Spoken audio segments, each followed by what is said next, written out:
ଆଦି ପୁସ୍ତକ ଏକ ପର୍ବ।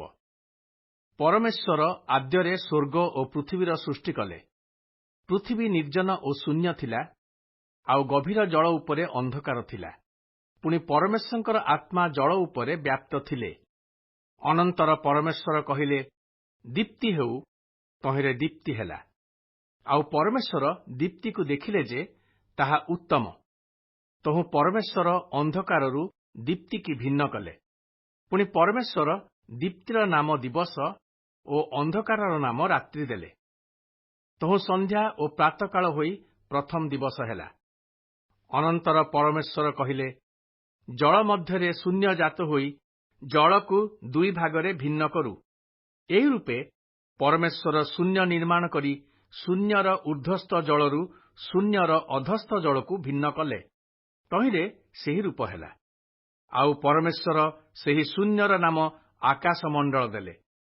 ପୁଣି ସନ୍ଧ୍ୟା ଓ ପ୍ରାତଃକାଳ ହୋଇ ଦ୍ୱିତୀୟ ଦିବସ ହେଲା।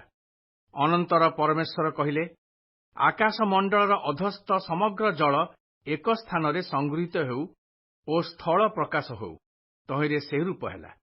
ପୁଣି ପରମେଶ୍ୱର ସ୍ଥଳର ନାମ ପୃଥିବୀ ଓ ଜଳରାଶିର ନାମ ସମୁଦ୍ର ଦେଲେ। ଆଉ ପରମେଶ୍ୱର ତାହା ଉତ୍ତମ ଦେଖିଲେ। ଏ ଉତ୍ତାରୁ ପରମେଶ୍ୱର କହିଲେ, ପୃଥିବୀ ତୃଣ ଓ ସବୁଜ ଶାକ ଓ ବୀଜ ସମ୍ବଳିତ ସ୍ୱ ସ୍ୱ ଜାତି ଅନୁଯାୟୀ ଫଳୋତ୍ପାଦକ ଫଳବୃକ୍ଷ ଭୂମି ଉପରେ ଉତ୍ପନ୍ନ କରୁ। ତହିଁରେ ସେପରି ହେଲା।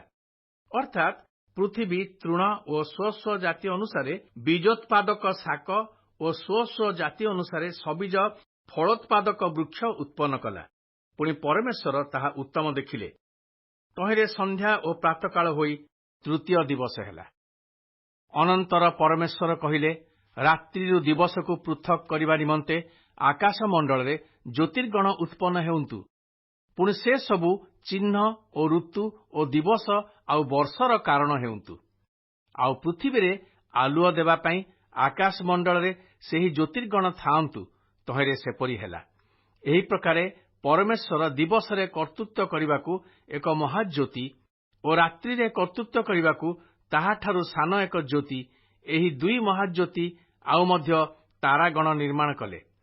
ତହୁଁ ପୃଥିବୀରେ ଦୀପ୍ତି ଦେବା ପାଇଁ ଓ ଦିବା ଓ ରାତ୍ରି ଉପରେ କର୍ତ୍ତୃତ୍ୱ କରିବା ପାଇଁ ଆଉ ଦୀପ୍ତିକି ଅନ୍ଧକାରରୁ ପୃଥକ୍ କରିବା ପାଇଁ ପରମେଶ୍ୱର ଆକାଶମଣ୍ଡଳରେ ସେହି ଜ୍ୟୋତିର୍ଗଣ ସ୍ଥାପନ କଲେ। ଆଉ ପରମେଶ୍ୱର ଏହି ସମସ୍ତ ଉତ୍ତମ ଦେଖିଲେ। ତହିଁରେ ସନ୍ଧ୍ୟା ଓ ପ୍ରାତଃକାଳ ହୋଇ ଚତୁର୍ଥ ଦିବସ ହେଲା। ଏଥିଉତ୍ତାରୁ ପରମେଶ୍ୱର କହିଲେ, ଜଳ ବହୁଳ ରୂପେ ଜଙ୍ଗମ ପ୍ରାଣୀ ବର୍ଗରେ ପ୍ରାଣୀମୟ ହେଉ ଓ ପୃଥିବୀର ଉପରିସ୍ଥ ଆକାଶମଣ୍ଡଳରେ ପକ୍ଷୀଗଣ ଉଡ଼ନ୍ତୁ। ଆଉ ପରମେଶ୍ୱର ବୃହତ୍ ତିମିଙ୍ଗଳ ପ୍ରଭୃତି ଓ ସ୍ୱ ସ୍ୱ ଜାତି ଅନୁସାରେ ବହୁଳ ରୂପେ ଜଳଜ ଜଙ୍ଗମ ପ୍ରାଣୀବର୍ଗ ଓ ସ୍ୱ ସ୍ୱ ଜାତି ଅନୁସାରେ ପକ୍ଷୀଗଣର ସୃଷ୍ଟି କଲେ। ପରମେଶ୍ୱର ଏହି ସମସ୍ତ ଉତ୍ତମ ଦେଖିଲେ। ପୁଣି ପରମେଶ୍ୱର ସେମାନଙ୍କୁ ଆଶୀର୍ବାଦ କରି କହିଲେ, ପ୍ରଜାବନ୍ତ ଓ ବହୁବଂଶ ହୋଇ ସମୁଦ୍ରର ଜଳ ପରିପୂର୍ଣ୍ଣ କର। ଆଉ ପୃଥିବୀରେ ପକ୍ଷୀଗଣ ବହୁ ସଂଖ୍ୟକ ହେଉନ୍ତୁ। ତହିଁରେ ସନ୍ଧ୍ୟା ଓ ପ୍ରାତଃକାଳ ହୋଇ ପଞ୍ଚମ ଦିବସ ହେଲା। ଅନନ୍ତର ପରମେଶ୍ୱର କହିଲେ, ପୃଥିବୀରେ ସ୍ୱ ସ୍ୱ ଜାତି ଅନୁସାରେ ପ୍ରାଣୀବର୍ଗ ଅର୍ଥାତ୍ ଗ୍ରାମ୍ୟ ପଶୁ ଓ ଉରଗାମୀ ଜନ୍ତୁ ଓ ସ୍ୱ ସ୍ୱ ଜାତି ଅନୁସାରେ ପୃଥିବୀର ବନ୍ୟ ପଶୁଗଣ ଉତ୍ପନ୍ନ ହେଉନ୍ତୁ। ତହିଁରେ ସେପରି ହେଲା। ଏହି ରୂପେ ପରମେଶ୍ୱର ସ୍ୱ ସ୍ୱ ଜାତି ଅନୁଯାୟୀ ବନ୍ୟ ପଶୁଗଣ ଓ ସ୍ୱ ସ୍ୱ ଜାତି ଅନୁଯାୟୀ ଗ୍ରାମ୍ୟ ପଶୁଗଣ ଓ ସ୍ୱ ସ୍ୱ ଜାତି ଅନୁଯାୟୀ ପ୍ରତ୍ୟେକ ଭୂଚର ଉରଗାମୀ ଜନ୍ତୁ ନିର୍ମାଣ କଲେ। ଆଉ ପରମେଶ୍ୱର ସେ ସମସ୍ତ ଉତ୍ତମ ଦେଖିଲେ। ଏଥିଉତ୍ତାରୁ ପରମେଶ୍ୱର କହିଲେ, ଆମ୍ଭେମାନେ ଆପଣା ପ୍ରତିମୂର୍ତ୍ତିରେ ଓ ଆପଣା ସାଦୃଶ୍ୟରେ ମନୁଷ୍ୟର ନିର୍ମାଣ କରୁ। ସେମାନେ ଜଳଚର ମତ୍ସ୍ୟଗଣ ଓ ଖେଚର ପକ୍ଷୀଗଣ ଓ ପଶୁଗଣ ଓ ସମସ୍ତ ପୃଥିବୀ ଓ ଭୂମିରେ ଗମନଶୀଳ ସବୁ ଉରଗାମୀ ଜନ୍ତୁ ଉପରେ କର୍ତ୍ତୃତ୍ୱ କରିବେ। ଅନନ୍ତର ପରମେଶ୍ୱର ଆପଣା ପ୍ରତିମୂର୍ତ୍ତିରେ ମନୁଷ୍ୟକୁ ସୃଷ୍ଟି କଲେ। ପରମେଶ୍ୱରଙ୍କର ପ୍ରତିମୂର୍ତ୍ତିରେ ସେ ତାହାକୁ ସୃଷ୍ଟି କଲେ। ପୁରୁଷ ଓ ସ୍ତ୍ରୀ କରି ସେ ସେମାନଙ୍କୁ ସୃଷ୍ଟି କଲେ। ଆଉ ପରମେଶ୍ୱର ସେମାନଙ୍କୁ ଆଶୀର୍ବାଦ କଲେ। ପୁଣି ପରମେଶ୍ୱର ସେମାନଙ୍କୁ କହିଲେ, ପ୍ରଜାବନ୍ତ ଓ ବହୁବଂଶ ହୁଅ। ପୁଣି ପୃଥିବୀକୁ ପରିପୂର୍ଣ୍ଣ କରି ବଶୀଭୂତ କର। ଆଉ ଜଳଚର ମତ୍ସ୍ୟଗଣ ଓ ଖେଚର ପକ୍ଷୀଗଣ ଓ ଭୂଚର ଉରଗାମୀ ଜନ୍ତୁଗଣ ଉପରେ କର୍ତ୍ତୃତ୍ୱ କର।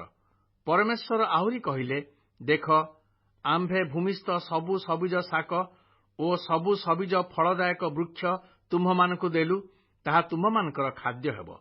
ପୁଣି ପୃଥିବୀସ୍ଥ ସମସ୍ତ ପଶୁ ଓ ଖେଚର ପକ୍ଷୀ ଓ ଭୂଚର ଉରଗାମୀ ଜନ୍ତୁ, ଏହି ସମସ୍ତ ପ୍ରାଣୀଙ୍କର ଭକ୍ଷ୍ୟ ନିମନ୍ତେ ଆମ୍ଭେ ସବୁ ହରିତ୍ ଶାକ ଦେଲୁ। ତହିଁରେ ସେପରି ହେଲା। ପରମେଶ୍ୱର ଆପଣା ନିର୍ମିତ ପ୍ରତ୍ୟେକ ବସ୍ତୁ ପ୍ରତି ଦୃଷ୍ଟି କଲେ, ଆଉ ଦେଖ, ସମସ୍ତ ଅତ୍ୟୁତ୍ତମ। ତହିଁରେ ସନ୍ଧ୍ୟା ଓ ପ୍ରାତଃକାଳ ହୋଇ ଷଷ୍ଠ ଦିବସ ହେଲା।